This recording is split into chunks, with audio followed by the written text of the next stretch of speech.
this meeting, the glory will be returned to you and you alone. In Jesus' mighty name, we pray. Amen. Thank you for that beautiful prayer.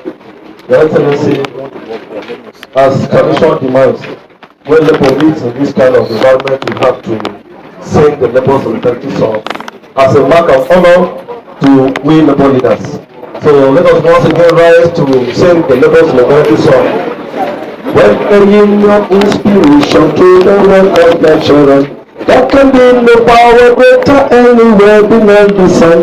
Yet one force on earth is weaker than the fleet with strength was power. For the union makes us strong. Solidarity, solidarity forever. Solidarity forever. Solidarity forever.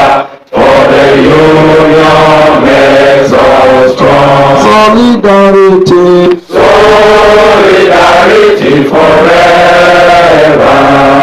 Solidarity forever. Solidarity forever.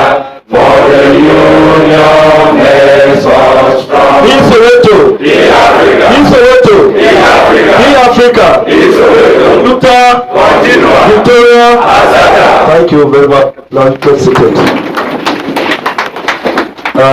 Your Excellency, you're welcome to this arena to interface with the labor leaders in Benue State in respect of the 2019 elections.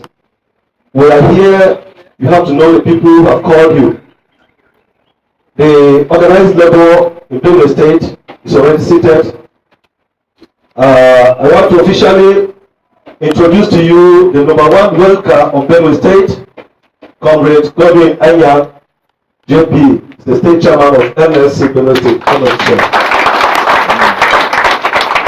He is with his counterpart in the TUC, Comrade Oduo Tatenge. This occasion is organized under the leadership of the Political Committee of Nigeria Labour Congress and is being led by Comrade Jime Emmanuel, who is the chairman of the State Political Committee of NLC. Comrade Chasa. We are also here with the State President and the State Treasurer of NLC, the State President of Norway, the State Treasurer of NLC, Comrade Tewa Ibe. The man that negotiates salaries and wages for workers of Benue State is also here. He is my able Pastor Emmanuel Pastor Ojima Ojotu is the state chairman of Joint Public Negotiation Council 1, 2, 3.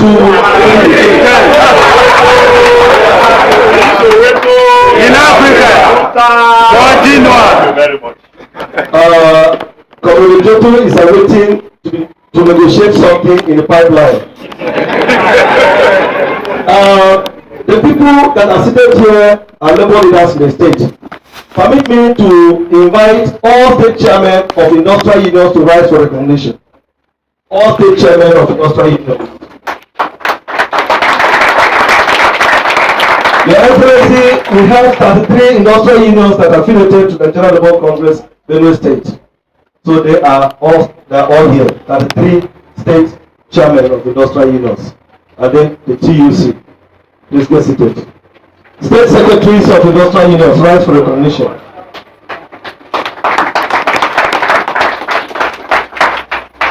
Get seated. And then all other delegates from all industrial unions, rise for recognition.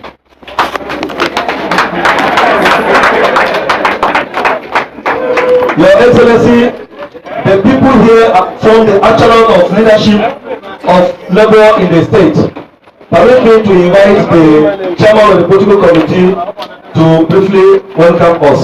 Mr. Chairman, sir.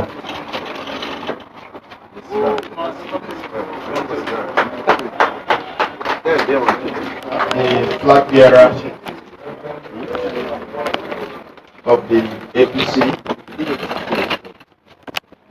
and His Excellency to be Right Honorable Emmanuel Jime,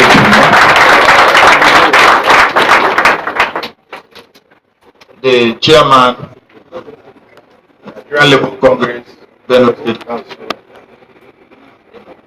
the Chairman, TUC, the State Treasurer of NLC and President of NOGE, Chairman Joint Council,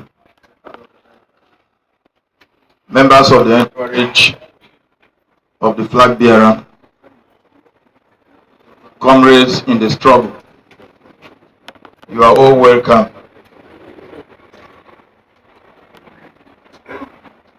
Your Excellency, sir, this is the organized labor, Benue State Council.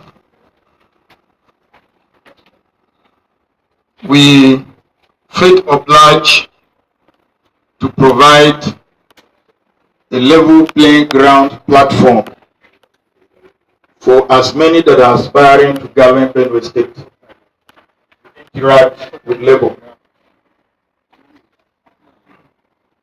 This is in order to ensure that good governance is enthroned from objectivity as will be presented by the various aspirants. Your Excellency, sir, the organized labor and its leadership comprise of almost every local government in Benue State, and indeed almost every council ward is represented here. There is hardly any council ward in Benue State that is not represented by workers of Benue State.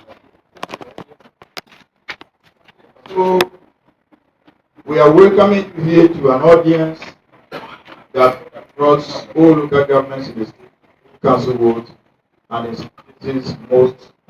most cases, most hamlets. It's as detailed as that. The invitation is simple, that you will tell us what you have in mind for Benue people,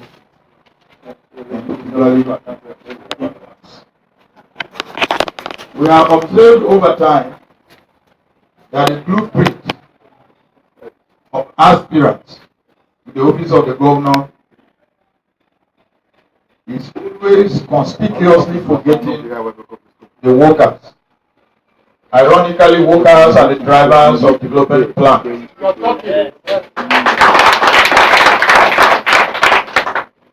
And we are always worried about who is going to implement those good plans of the aspirants when workers are missing.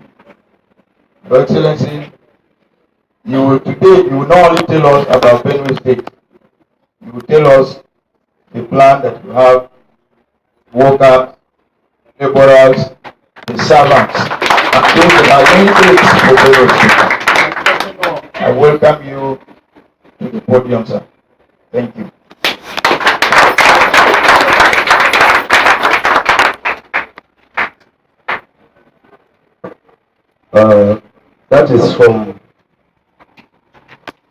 That is from the protocol committee chairman on behalf of organized labor.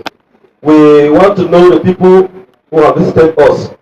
I wish to call on Comrade Jaffet to introduce the entourage. Please, Jaffet.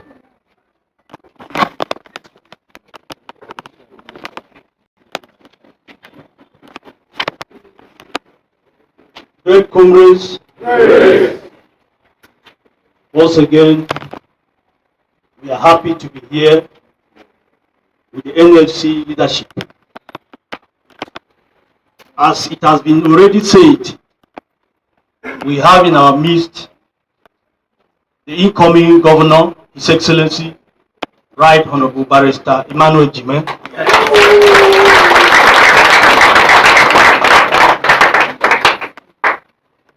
With him is the Nigerian ambassador to Russia, Professor Uba Stephen.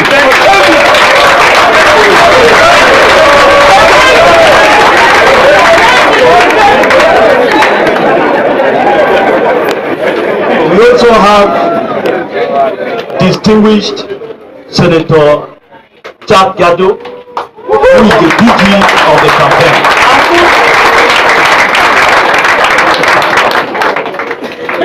We have retired Justice Utara, is also here with us.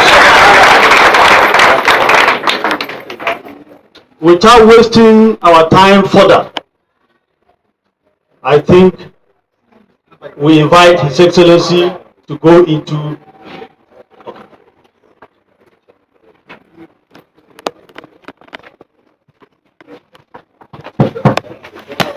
Good afternoon, Nigerian Labour Congress. It's a privilege to lead the Jime or the campaign organization to interact with you this afternoon.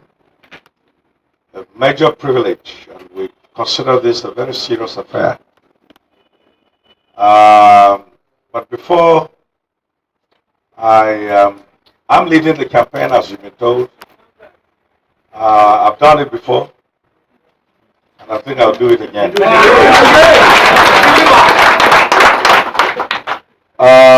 Before His Excellency says a word to you, I would want Uba to usher him within a few seconds. Professor Uba, our ambassador to Russia, may you please usher in.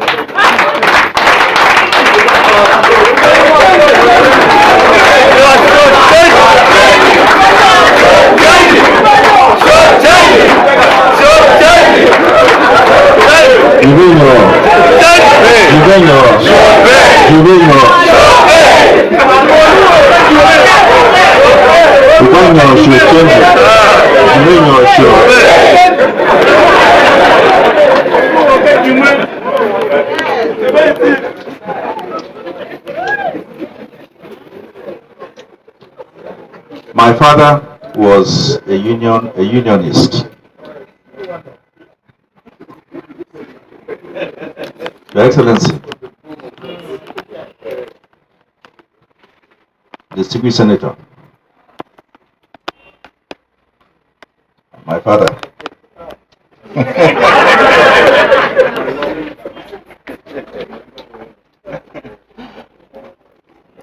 And fellow comrades,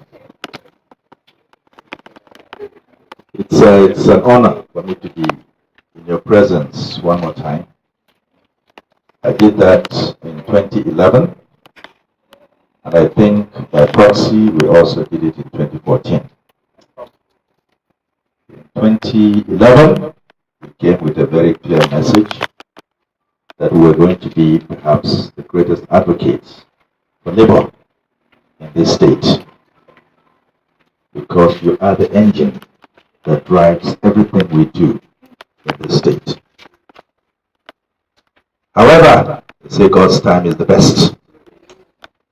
It wasn't to happen, and we don't have any regrets about what we did. And I'm sure that our spirit is still very much alive today, as it was in 2011. Fast forward to 2014, we came back to you again, pleading for you to support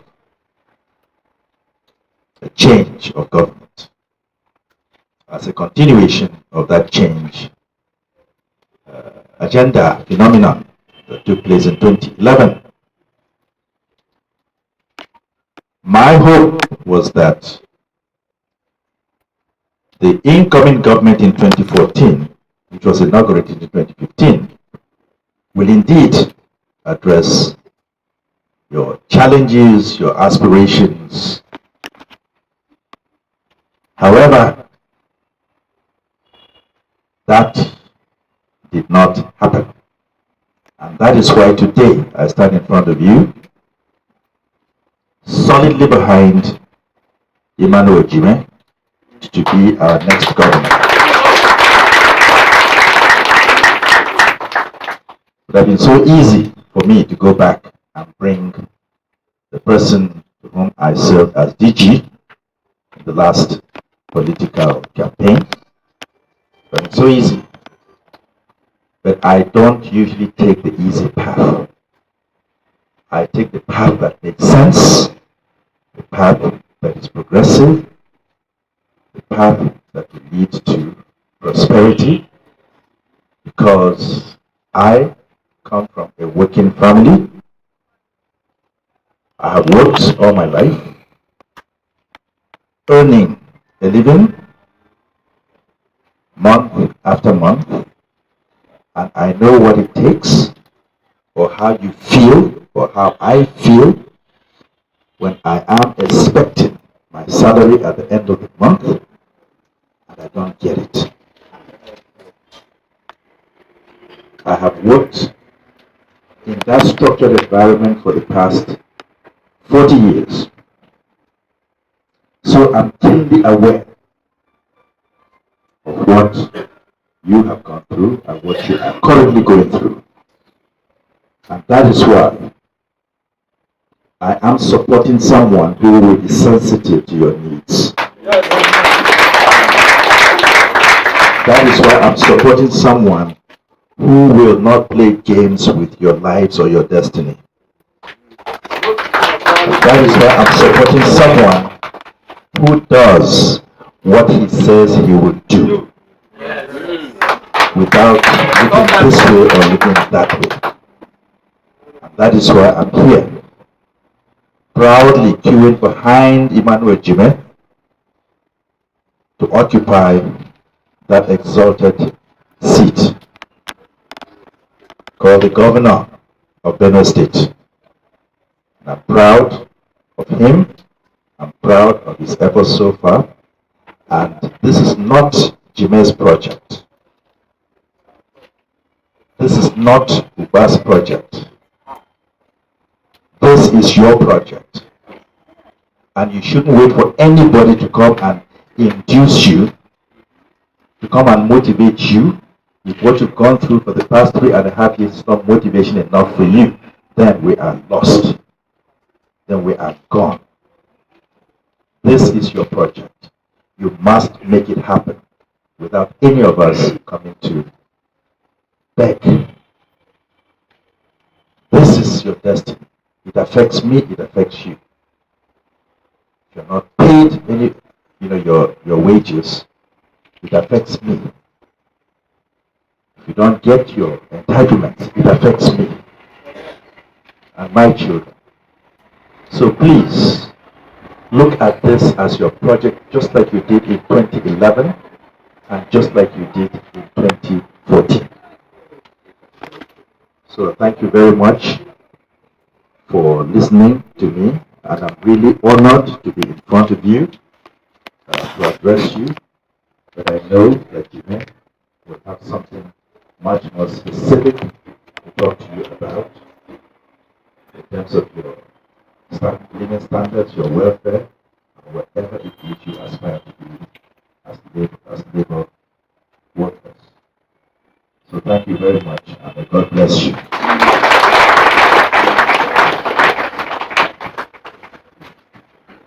Thank you, sir. Thank you, Professor Steve, for that very heartwarming statement. Let me thank the comrade chairman, the Nigeria Labour Congress, and the comrade chairman of the TUC. I extend very warm salutations to my fellow comrades, Benue workers, all seated here. Good afternoon. First, let me thank the Almighty for affording me this platform and the opportunity to have this interface. I'd like to start first by apologizing to all of you for keeping you here longer than necessary. The last time I checked, we were meant to have this interface from 2 o'clock. But because I've had a couple of stops before coming here, I was no longer in control of my time. And so for that reason, time management became a problem. So I truly am sorry for not coming here exactly at 2 o'clock. I want to thank you all for your kind patience, most importantly, for allowing me the honor and the privilege and the opportunity to come here today and make a statement or two about what I believe is our mission. A mission which I believe is truly one of service to our state for the benefit of all Benue citizens. With the current permission level management officers, I would like to start by introducing myself once again. As you all know already, my name is Jime, and I'm running for governor on platform of the APC. Let me also remind you that this is my second coming, because I was here in 2014. Due to some political machinations that took place, which I believe all of us are very aware of. We didn't get to the finish line, but like Chiligado said earlier, that I truly believe wasn't my time. And now I feel it. I can see the finish line, and I believe this is really my time. This is our time.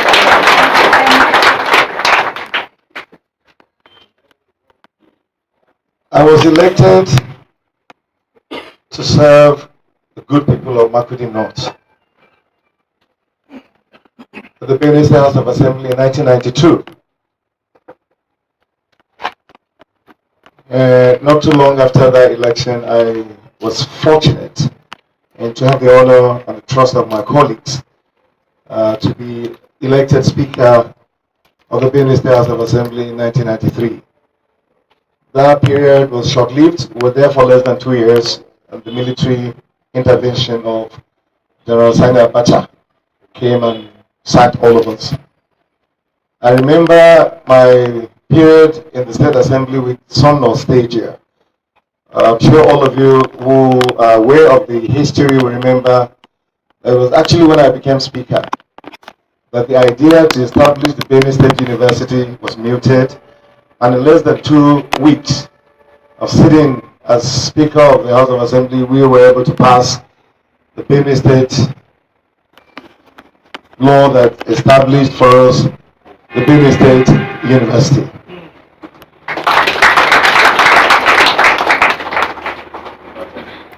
I think it's fair to say that if there's any particular effort that has impacted on the economic well-being of this state in more ways than one, it must be traced to the establishment of the Benue State University.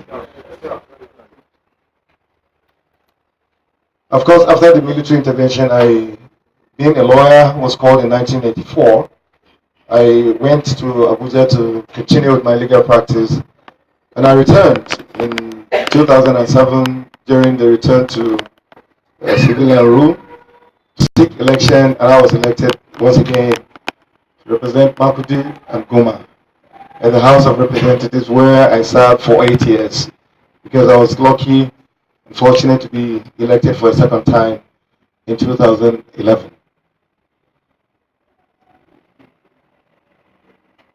My stewardship in the House of Representatives, I am told, and I say this with all due sense of modesty, that perhaps that would represent a watershed as far as legislative activism for the good people of Makurdi and Goma was concerned. And I think the evidence of my effort in that time in the House of Representatives and the records we posted are there now, very well documented, and I believe they can be verified. So I did my little best, to make sure that I was the best that I could be as a representative of our people in the 8 years that I served in the House of Representatives. I ran for governor in 2014, and I was headed and coasted for victory. But as I said earlier, it wasn't my time, so I didn't get to be governor. Now I'm back in 2018, Fortunately for me, I now have crossed what usually is the most difficult hurdle as far as political activity is concerned, getting the ticket of a party. Usually it turns out it's even more difficult getting a party ticket than actually winning the general elections. I don't know why that is the case, but I'm sure it's history recorders are putting down this thing so that in the future some sort of refining of the political processes will assist us. Because I'm going to be discussing with you soon about what I think is part of the challenge that we'll have with leadership, not only in Benue State, but actually around the country. Our leadership recruitment processes is part of the reason why often it seems to me that we put people in offices who actually do not even understand the job description of the offices they're running for. Yes. So leadership recruitment, I think, is one of the major challenges that we have, and it starts from the party primaries.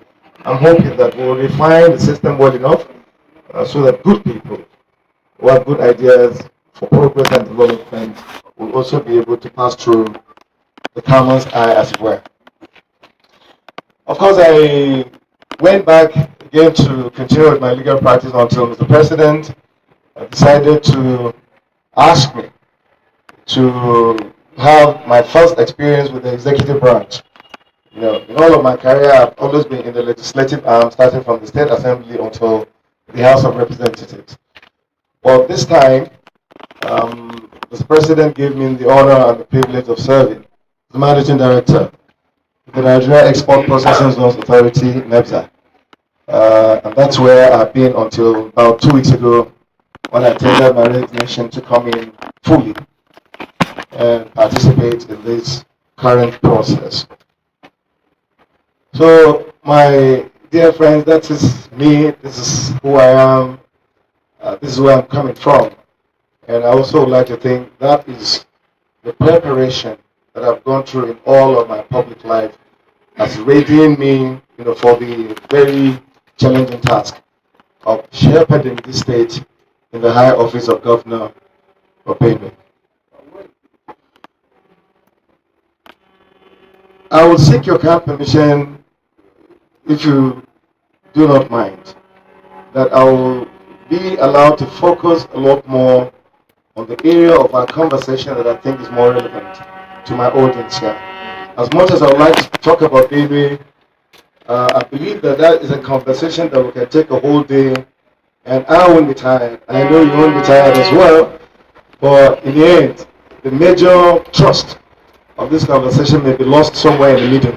So if you permit me, I will just simply ask that if you're kind enough to visit my website, and I do this first to underscore the point that in the 21st century, we must have a governor that I believe is IT savvy, one that understands how to communicate with the modern tools that are available for communications.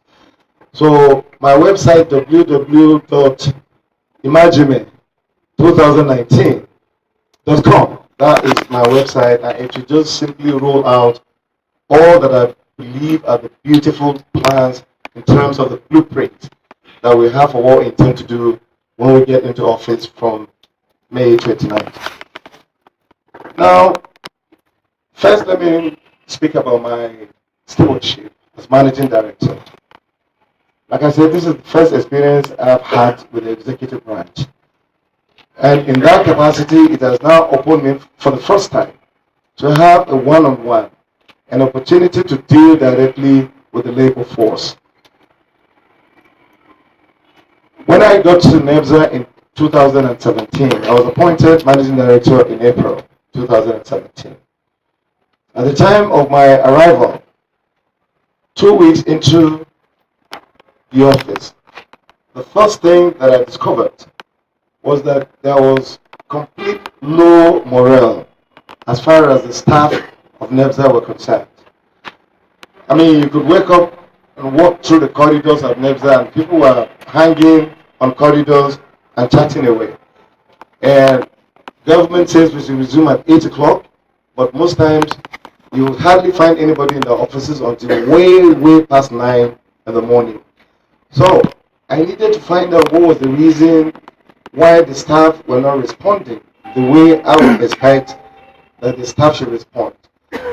Because having a little bit of a private sector background running my law office, that also prepared me to understand that, if you do not work as per schedule, and if you don't work according to the hours of the work, there is something that is missing in your ability to deliver on the job that you be hired to deliver on.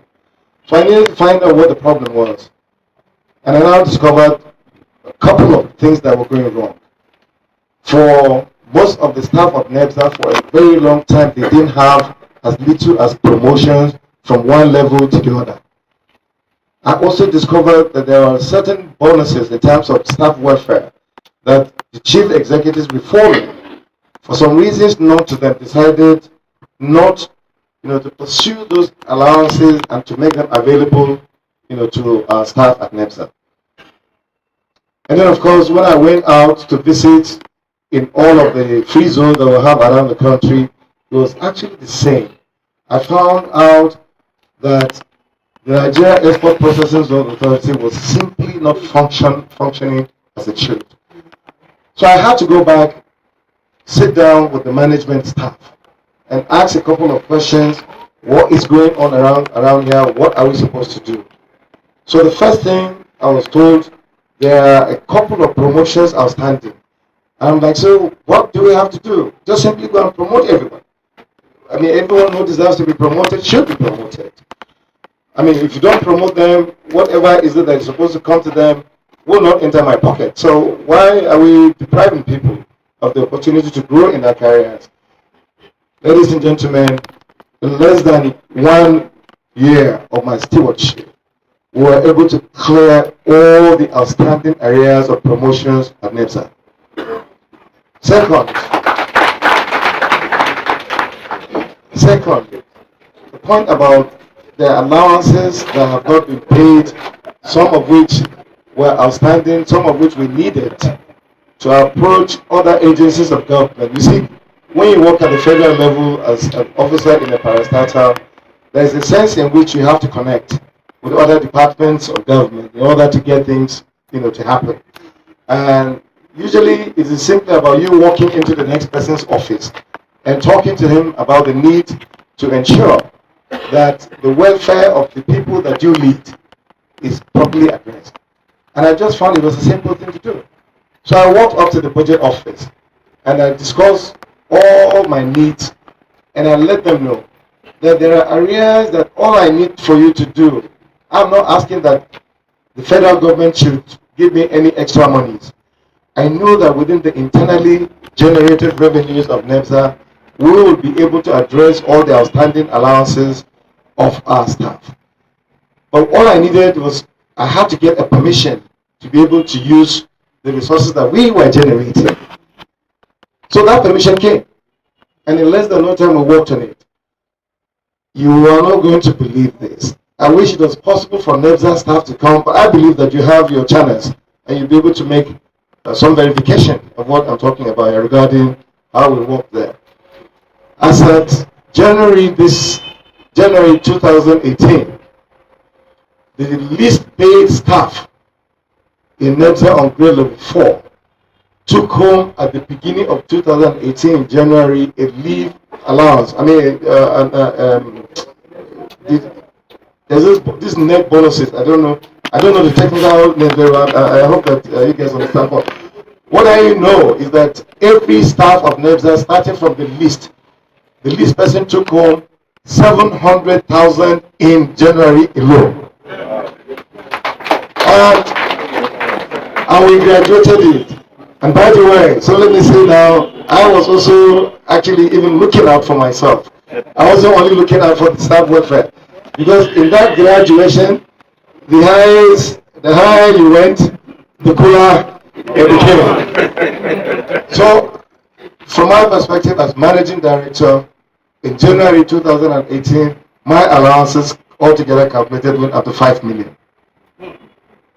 And so that's how it went until everybody was able to. And now I have succeeded to institutionalize that as part of the working environment for people who work in NEPSA. And that is why today at the federal level, almost everyone actually who is working in the federal civil service wants to have, is it deployment or some sort of secondment? Yeah, secondment, that's the word. So on my table before I left, there were thousands of letters of mostly people from Benue who knew that I was from Benue, myself, asking whether it was possible that they could be seconded to NEPSA. It's got to be that we were doing something right for people to want to come there. And of course, ultimately, the productivity in NEPSA today is almost second to none since the history of that particular establishment. So that is what I'm about. That is what I'm about. Now, let's come to the local situation that we're dealing with. Ladies and gentlemen, I've traveled length and breadth of this state. During the course of my campaigns, I've been to every local government in our 23 local government areas. And everywhere I've been to, the first group of people that I've met before ever going out to see anyone have been the workers of that particular local government. So I can tell you for free what the challenges are because I'm very well advised.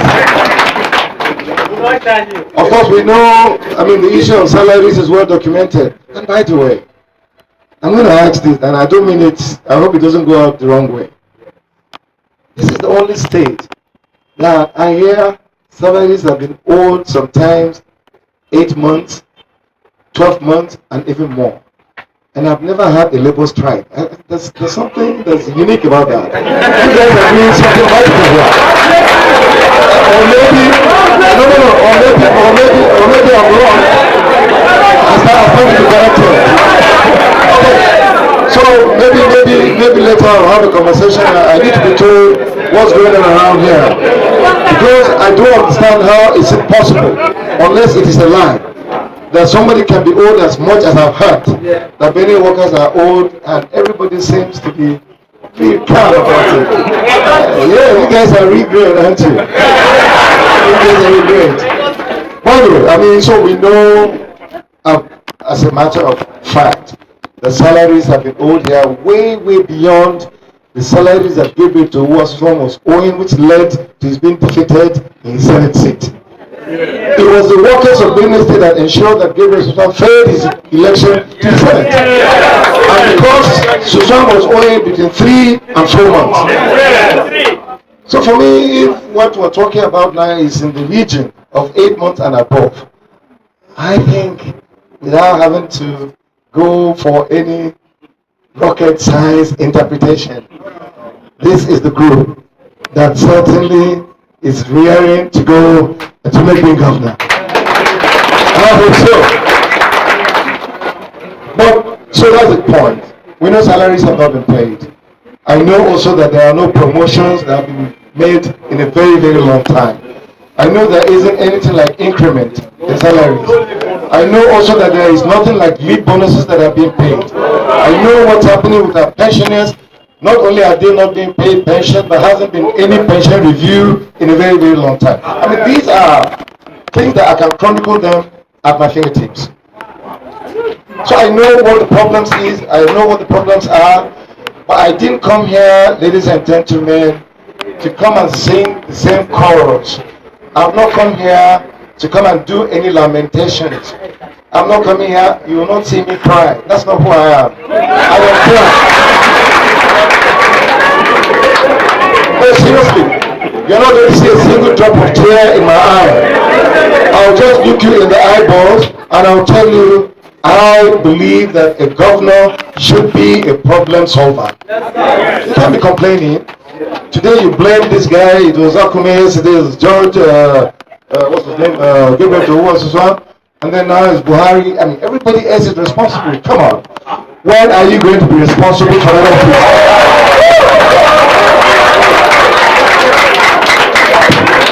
So this is the point. My blueprint and my plan to be able to begin the process of solving these problems once we get into office. And I intend to hit the ground running. We're not going to be crawling. I have a 4-year term. And within that term, I'm going to have to make my mind. I intend to make a statement to the governors in the state. And I would like to say, hopefully in a way that hasn't been done since Benue was created. Well, I give some credit, a lot of credit to our parents. They all can do everything. I mean, keep in mind, Abeoku was working in a time when there isn't the kind of technology that we have now. And the man could see problems 40 years ahead. We have the benefit of sound education and technology. I think we should use it. I believe we will use it. So now these are the things that I'm looking at. The first thing is that at local government level, I believe there is something wrong with the system of financing at the at local government level that is called the Bureau of Local Government and the Joint Account System at that level. I believe there's something wrong with it. In fact, my information and my investigations shows to me that over 70% of the monies that should go directly to the local government areas, that's where those monies are missing. So I'm going to do something about it. I know it is a constitutional thing. Somebody has drawn my attention to it, so we cannot completely abrogate the joint account system. But we can review it, because there is part of it that is under the administration of the state. Using the State House of Assembly, we can reform that system.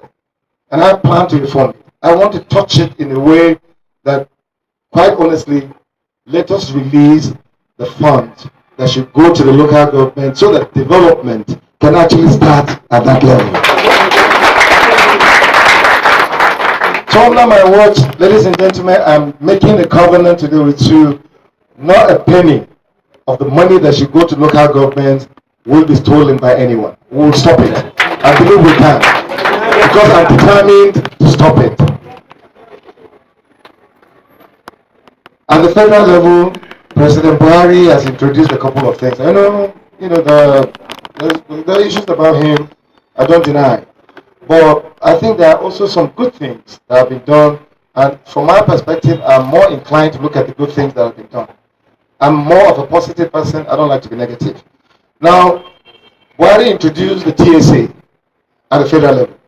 Because I've worked with NEBSA, I know what TSA means. It simply means that all of the resources that you accrue as revenue, to the account of the federation are in one account.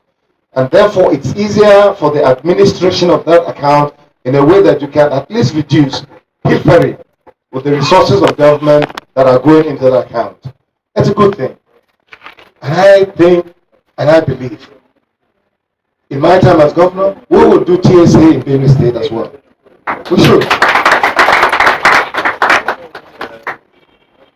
Now, President Buhari has also introduced the IPPIS system. I don't know whether you have it in Benue, but I know at the federal level it's been introduced. The integrated payment and payroll system that the federal government is using. Simply what it does is, at least it allows President Buhari and managers of the economy to know upfront who are actually the civil servants that are working in the bureaucracy of the federal government. So there's no question of any ghost worker. We don't need to screen nobody. The system itself will simply screen everyone. We'll be able to tell upfront who are really the civil servants that are working in Benue. If we can eliminate the ghost worker syndrome, I think that there's a lot of money that's going in the private pockets where we're calling them ghost workers. So that's one thing that we should do as well.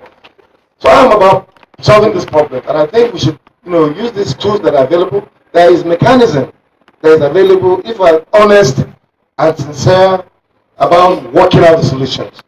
And I think that's what, Chairman, I plan to bring to governance in this state.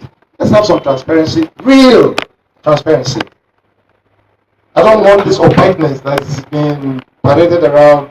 How can you look at a human being full-blooded as I am, with his two eyes, with his hair? I don't have a lot of hair, so, and then of course with blood you can touch him, and then you call that individual a ghost worker. I mean, there's got to be something wrong about that. So these are things that I believe we need as a government to put in place immediately, so that we can be assisted to plug the loopholes and therefore free the resources. If you free resources, then it will be easy for us to do almost any and everything. As far as the welfare of workers is concerned, I give you my commitment. The welfare of workers is going to be top priority, and if you're not going to be going on strike, you're going to be doing that, you're not going to be going on strike because we're doing exactly what we promised that we're going to do for you. Now, another area that has caught my attention, maybe I'm not very well informed, perhaps you guys know better, so someone can educate me. When the current administration came in office in 2015, the governor and his spokespeople told the whole world that the salary wage bill of Benue State stood at 2.7 billion. I don't know, that's my information, I may not be correct. Very well.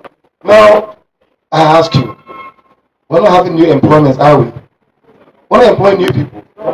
We're not paying we're not doing any promotions. There are no increments that are being given out to anyone. As a matter of fact, people are being sacked from work, others are dying, others are retiring because it's their time.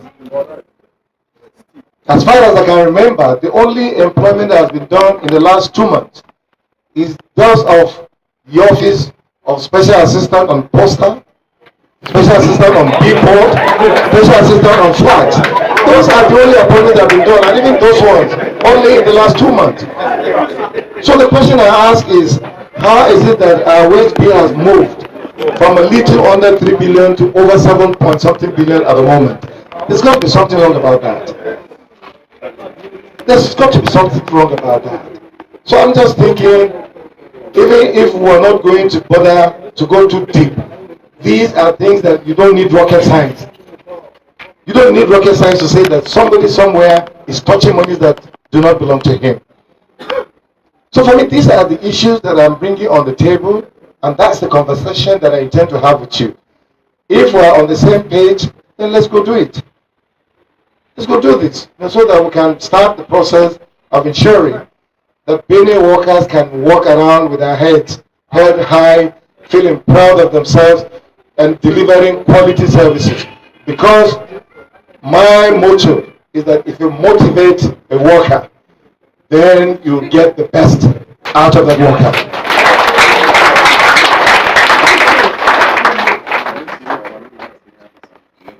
So these are the issues.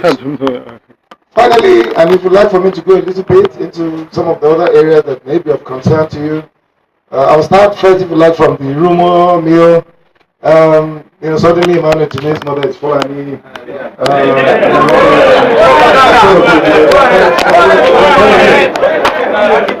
Alright, so here's the thing. I am a double caring person by origin. From the Minda extraction of Benue State. It's just an accident of birth. I didn't ask God to bring me here. And I don't think any one of us had a choice. We just came here because it was God's will. So let's do God's will and live as our brothers keepers. That for me is how we should go about it.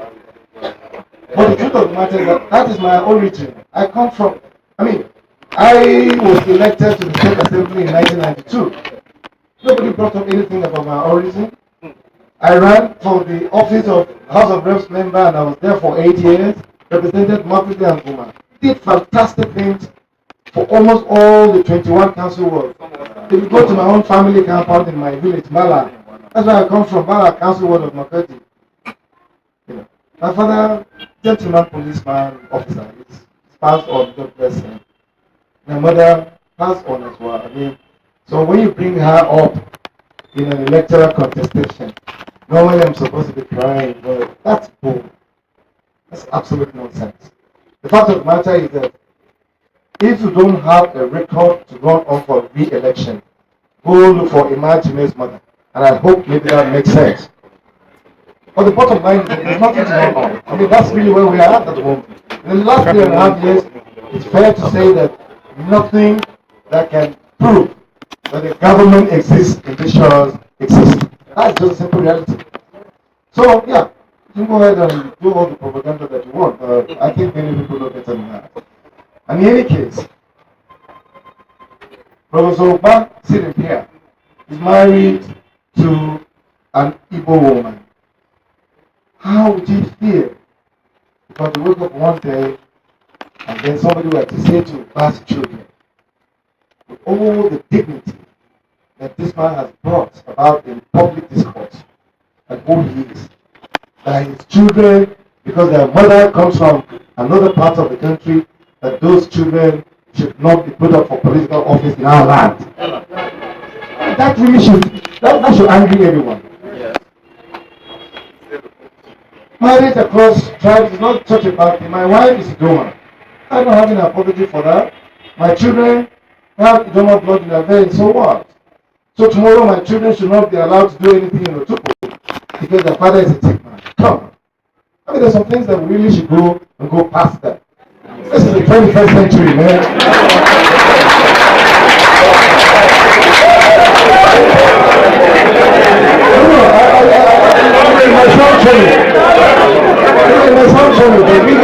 It should upset all of us. It should upset all of us. I mean, there's something that should not be accepted. So, finally, the thought. I have no blood relationship whatsoever with the Fulani. But by the way, this man is talking about one law that is put forward in defending the valley. Okay, cool. You can defend the Benue Valley how you want.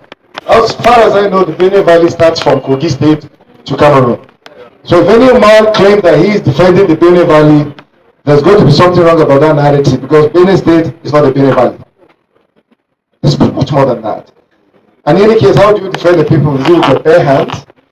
If President Buhari has now ordered the military to be policing our boundaries and keeping the peace, how can you defend the people with your hands?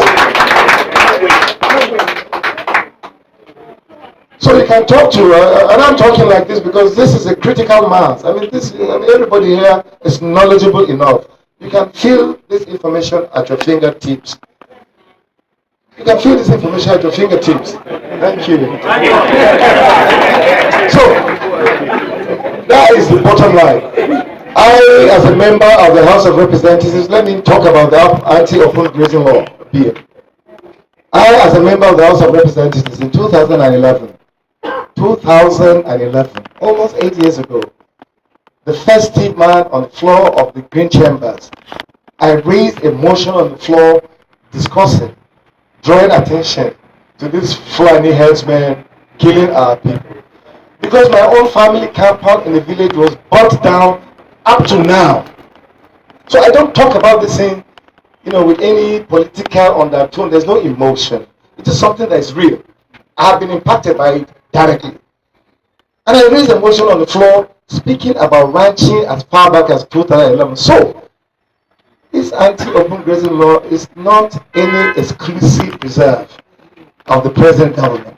And as a matter of fact, when that law was passed, remember, the governor himself was an APC member.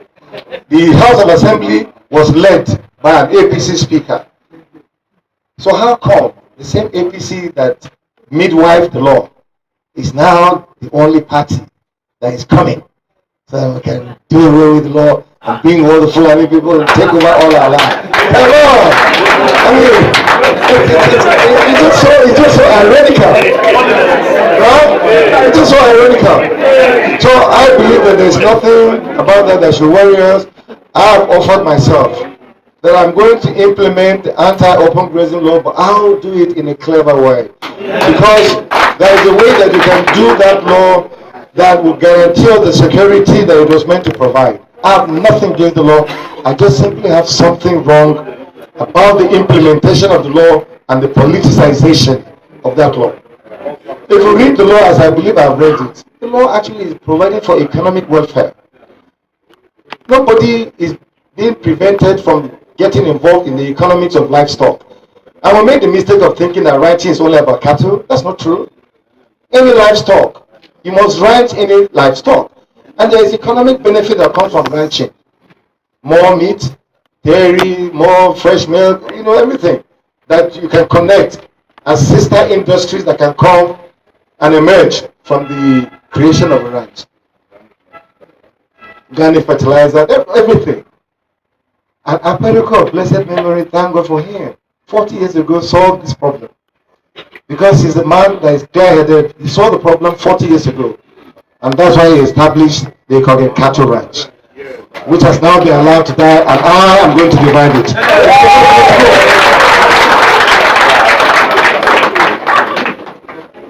So that's what leadership entails. You've got to have to be foresighted. You've got to have to be looking 20 years down the road. I know there are decisions that may be difficult. I'm not going to follow the popular pathway. I'm going to follow the pathway of reason. That is sensible. One that 20 years from now, when we look back, let it be said there was an Aperico. And then came a Jime as well. I mean, that really is the kind of thing that I want to leave here as a legacy for the kind of leadership that we will provide for our state. So I needed to touch on that issue just to disabuse the mind if anybody was under any doubt as to my origin. Of course, last but not least, what are we going to do to grow our economy? Agriculture. Okay? Agriculture. That's the way to go. Right now, I think we're not doing agriculture at all. We're doing sustenance farming for the most part. And that isn't how it should be, because you cannot be the food basket of the nation and be doing sustenance agriculture. So that is something that I think our policymakers are not looking at properly.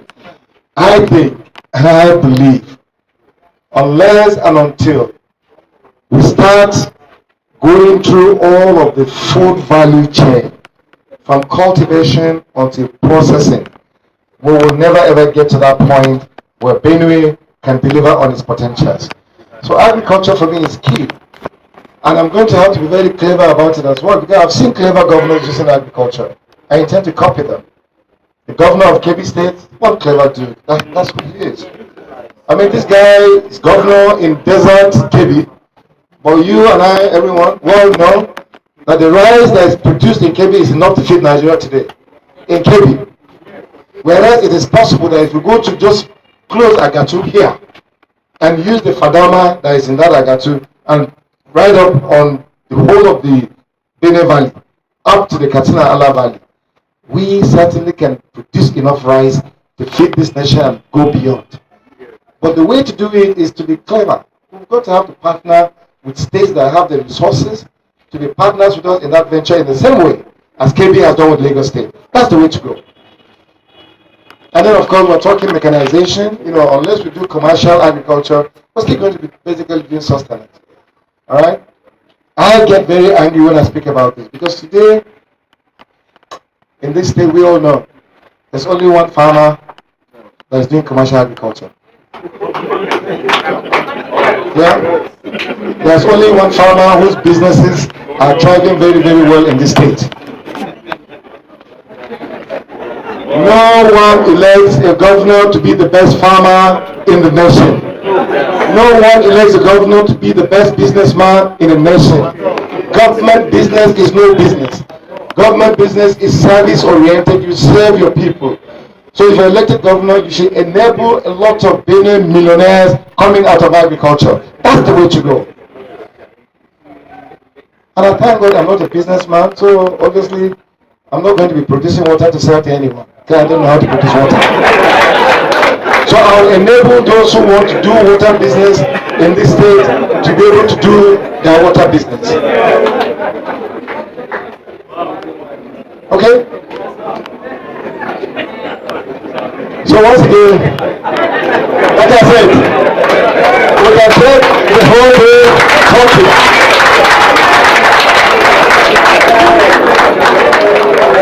But one last thing I could say and then take my seat. I am running for governor so that we can move our state in a different direction. To take it away from this present era of cluelessness, from the gross incapacity that has been demonstrated by our current leadership, and to take it in a path where we'll have peace, progress, and prosperity. Thank you. Thank you so much. Thank you for your patience. You now have a consultant, labor doctor who knows all your diseases. And the theater is ready for you. On the 2nd of March, when we vote out the current administration and bring in a labor-friendly administration that will give you all your promotions, give you all your increments, pay you as and when due, pay your leave allowances, make sure the schools are working, make sure the hospitals are functioning, take the state out of the comatose stage, which we are take the state out of the hemorrhage that we're bleeding now.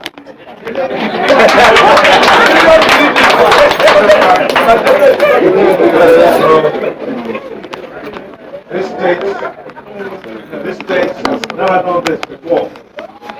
We're really in trouble, ladies and gentlemen. And this is not a laughing matter because it concerns the future.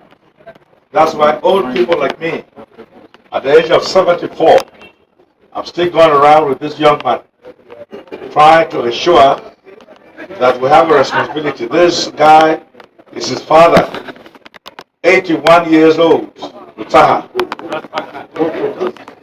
retired 16 years ago, and still shouted that for nearly 4 years now, 3.5 years, his pension has not yet been paid. He lamented, "Does Otom want me to die?" These are the leaders of Mina where Otom comes from.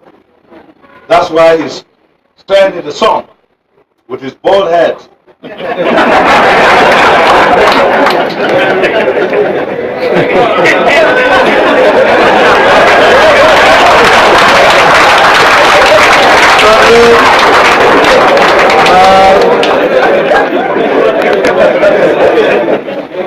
Senator Jack Tirigaro has asked me to say one word. The die is now cast.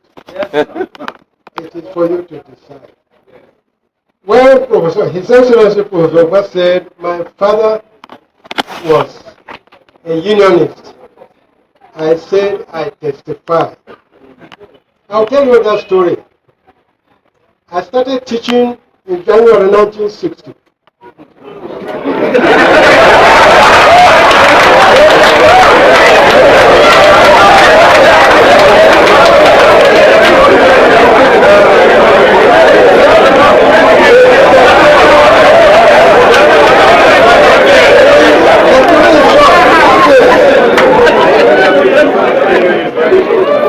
In September, just before independence on 1st October, Tafawa Balewa, as the Prime Minister, directed that all civil servants be paid 2 months' salary for the month of September in order to enable them enjoy Nigeria's independence. Our senior divisional officer in Koko, an expatriate, refused. He said there was no money. And his father was our leader. So that's what I said I testified. We assembled at the president's premises of library facing the trustees' palace. The issue was raised after they had pleaded with the DO and he adamantly refused to pay. Said it was resolved by the labor that a strongly worded letter be written to the DO. 5 experienced teachers and other civil servants were selected. They retired into one room, came out with a short letter. And the sum total of that letter was that it was an insult to Nigeria's independence for you and expatriates to say that you will not pay the money when the money is there. We give you 24 hours within which to pay this money or face the industrial consequences. When the DO got the letter, he said, pay them.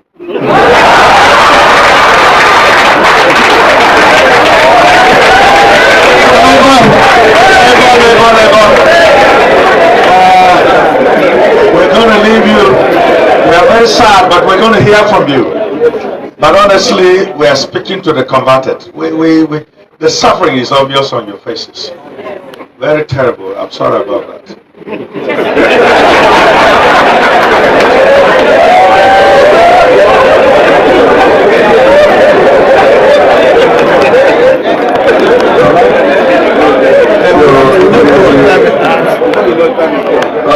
Commitment to stand on the already existing protocol. Please, because of want of time, we are going to give 3 chances to labor leaders in the state to respond before our labor leaders here will give vote of thanks.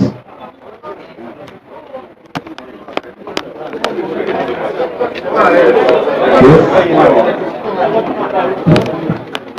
Your Excellency, with your Congo, the NLC Chairman and ESCO, my fellow comrades, we have heard it from our governor.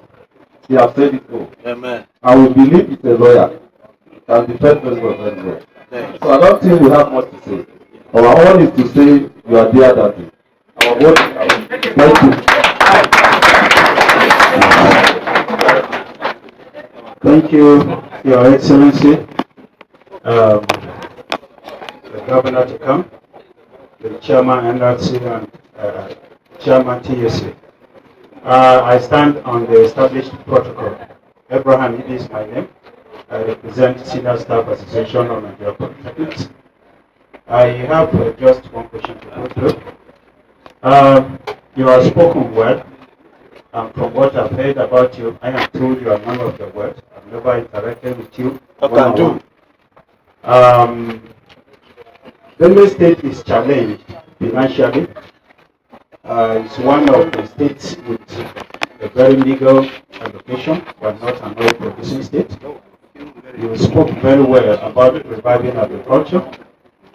Our industries, mostly built during Apeleco's regime, have all gone moribund and sold. With a very legal, internally generated revenue, and with a very legal allocation from the federal government, how then do you think it's possible to turn around the fortunes of the state as you have swiftly crafted? And you talk about this plan within the next 4 years. What are your plans on boosting the RGR? Thank you. The last person. Let me be gender friendly. Your Excellency to be, I beg to stand on the existing protocol. My name is Comrade Bodo Toyem. I'm the NLC Women Committee Chairperson, Benue State Council. You will agree with me that Your Excellency has really done justice to a lot of things. But you also agree with me that we are behind as far as the issue of development in Benue State is concerned. We are 40 years old. There are other new states that were just created just yesterday, but they have gone ahead of us. So I want to find out the best strategies you want to use as far as the issue of development is concerned in Benue State. That is the last person who will allow His Excellency to respond to the two questions raised. Your Excellency. No, the answers to those questions will cover most of it.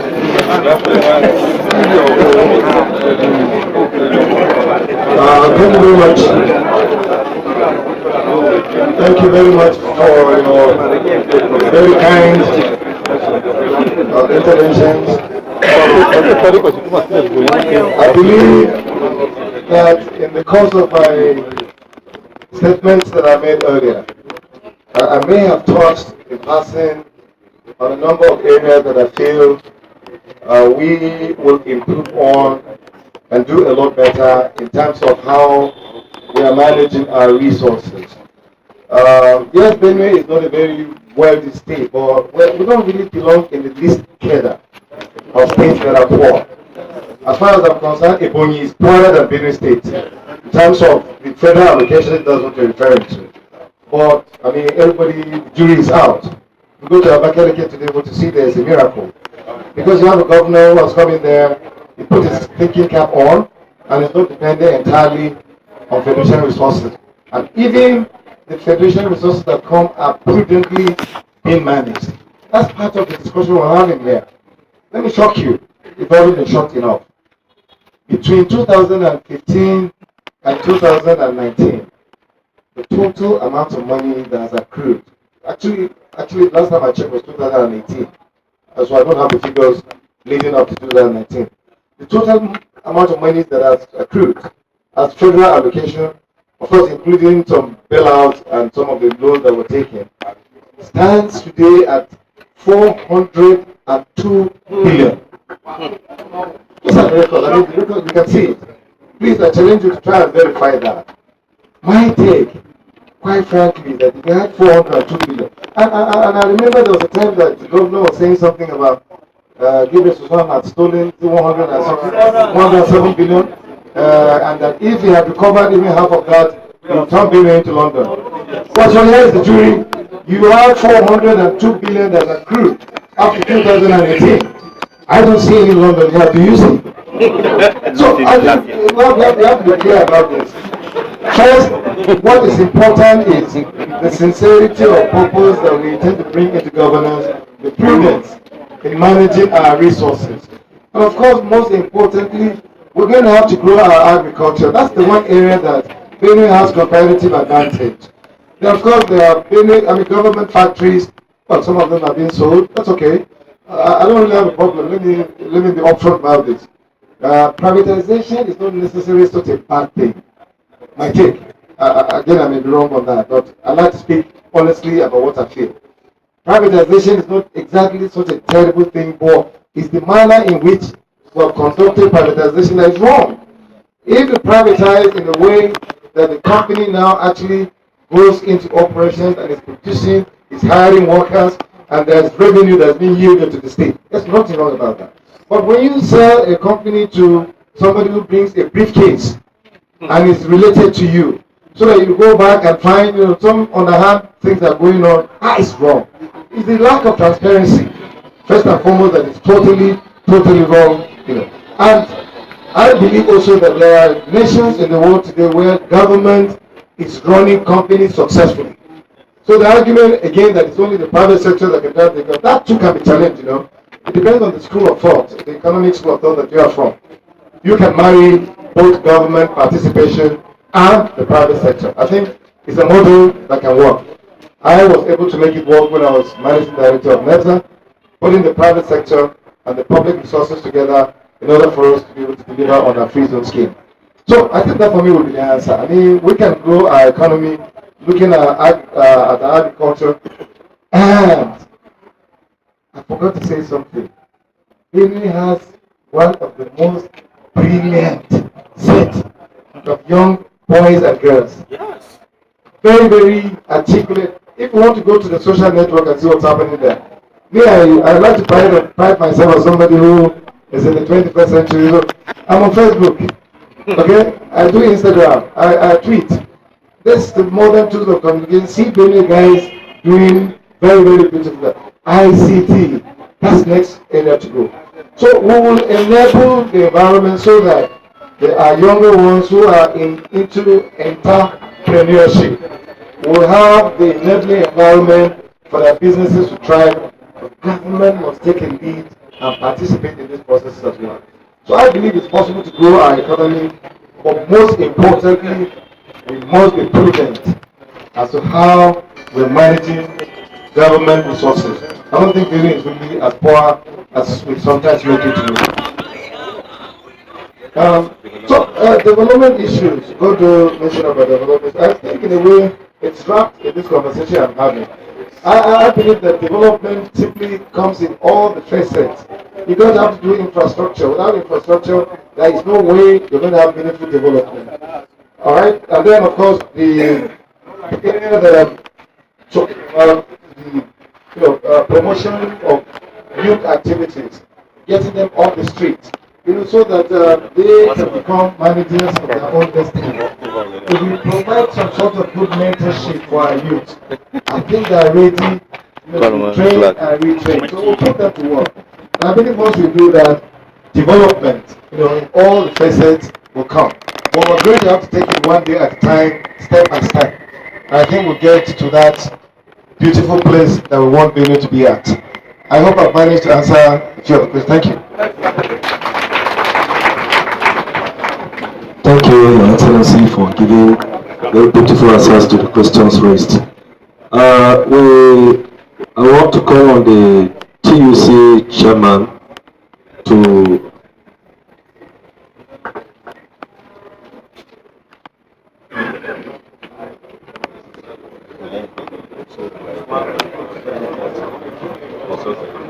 the TUC chairman will talk and then the NLC State Chairman will give the final closing remarks. Thank you. His Excellency to be and His Entourage, NLC Chairman, fellow comrades. I think we are actually, what can I say? I don't know the kind of word I'm put, but I think today is a wonderful day in the movement of labor in Benue State, where somebody who is canvassing for a position like this felt it in to come and interact and interface with organized labor in Benue State. History holds that when politicians come, they only concentrate on the politicians who actually put them in power. And we are tagged as people who are actually 1% that constitute the population of Benue State.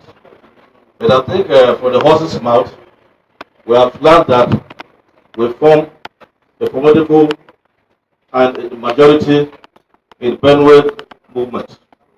Because a civil servant, one civil servant, the ratio is 1:20. That's the minimum of dependency.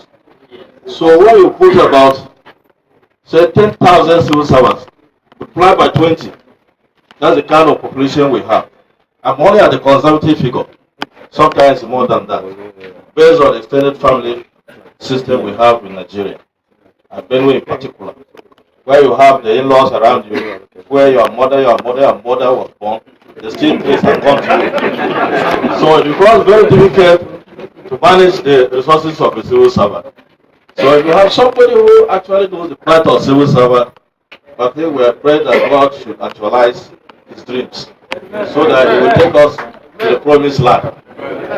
But I want to actually add that when you people were asking questions, we would have actually want to have a commitment for His Excellency to be the issue of minimum wage of 30,000 naira.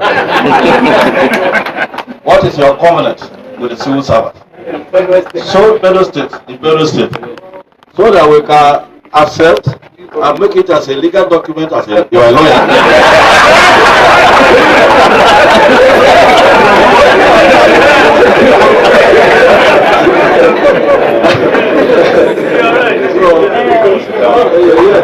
So that tomorrow you will not say that you never mentioned something concerning that. So that's the area I expected people to come out and say, because some governors already said that even the 18,000 naira they are able to pay. While some state governors are actually promising what year for them. But we want actually something that's realistic. We don't want it to appear as if it's a campaign promise. That when you come into power, you say circumstances have changed. You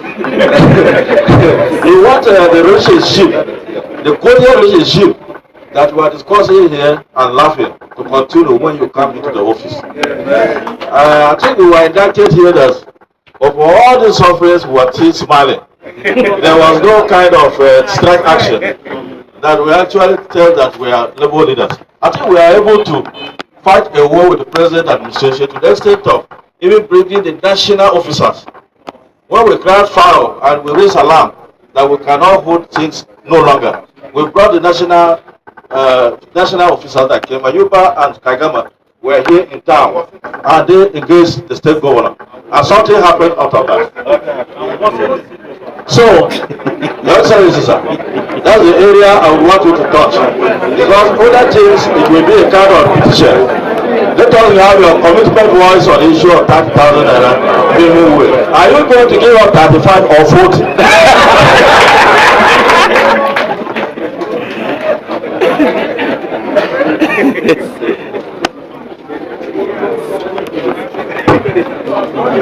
Your Excellency and His Entourage, Chairman TUC, my political committee, Chairman John Council, my colleagues. Maybe before His Excellency say something about the minimum wage, I will also say something. Your Excellency, maybe you add to the 30,000 naira issue and say something before I even say my remarks. The issue of zoning in other countries, I mean in other states, and even in Benue. We had the first civilian governor in Zone A. That is why you mentioned Aperiku. Then you have subsequent governors who are coming from zones. We have the governor in Mindanao, where you are coming from. Your brother is doing 4 years. And the governors do 2 terms. You also have the constitutional powers or right to do 2 terms.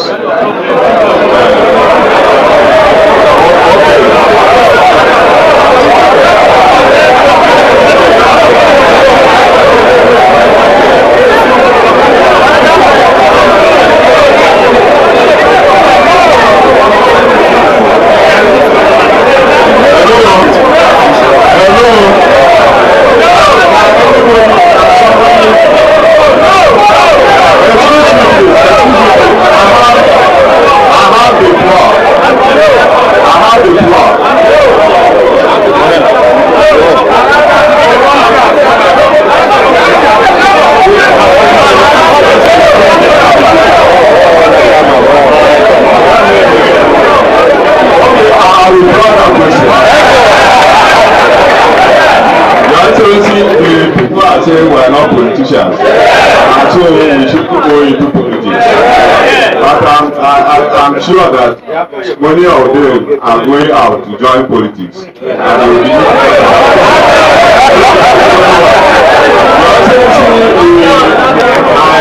I was so much married to you when you were talking, especially the level of grammar you were playing there.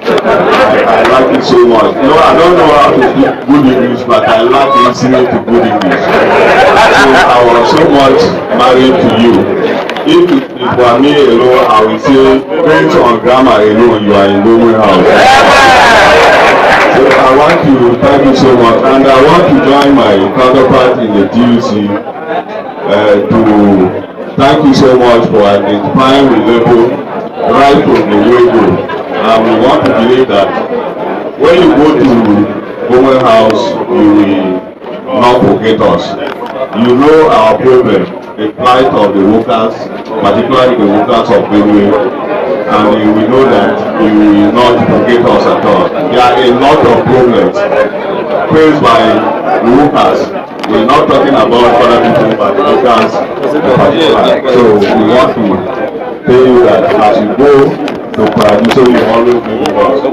And we want to say that leadership comes from God. For us, we will support you as a people. We have been so patient, just like you have said, no strike for all what is happening to the workers. We actually initiated the strike before the national came in. We started something, but we didn't do this thing until it was going too long. So we are very patient people. It's not as if we are not suffering. We are suffering, we are patient. And because we are not patient, it is not as if we cannot fight. So we want to tell you that we will continue to pray for you. We will support you. You have told us everything. We don't have anything to say more. But we go and judge our conscience and see what can be done. We want the best out of all the people that are coming up. And when you go there, we will also promise that we will support you. Thank you very much, and may God bless you.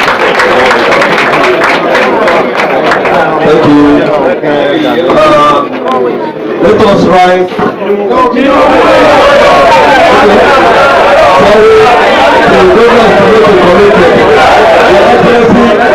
Workers of the state want you to do the commitment. As a lawyer, you make a commitment so that if you go out for it, you will be impacted.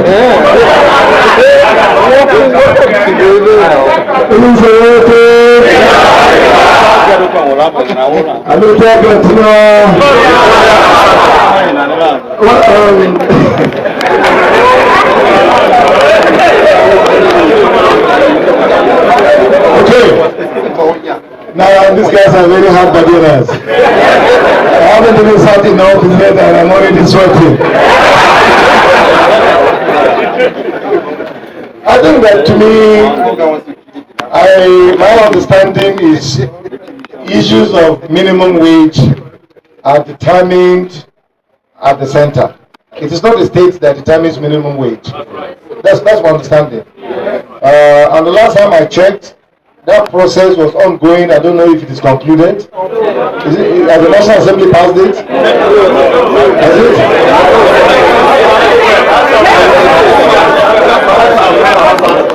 Okay, so all I can say to you is that as a member of the National Assembly, a law becomes effective when both the House and the Senate have passed it and the President has signed it into law. I think that the moment we get to that point, what Labour should be asking is that how much more can you pay? Because 30,000 will be the minimum. So there's no limit to how much you can get here. Let us grow the economy together. There is victory for all.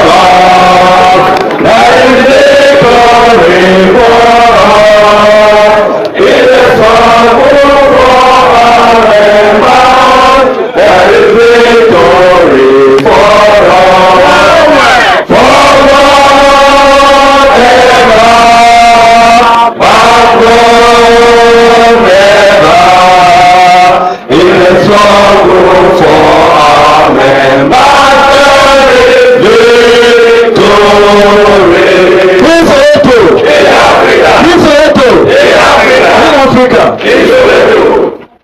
In Benue, Jime.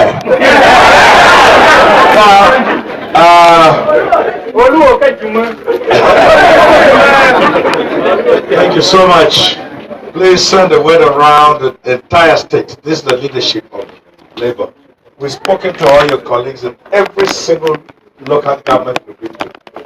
Every single local government we've been to, we've spoken to your colleagues.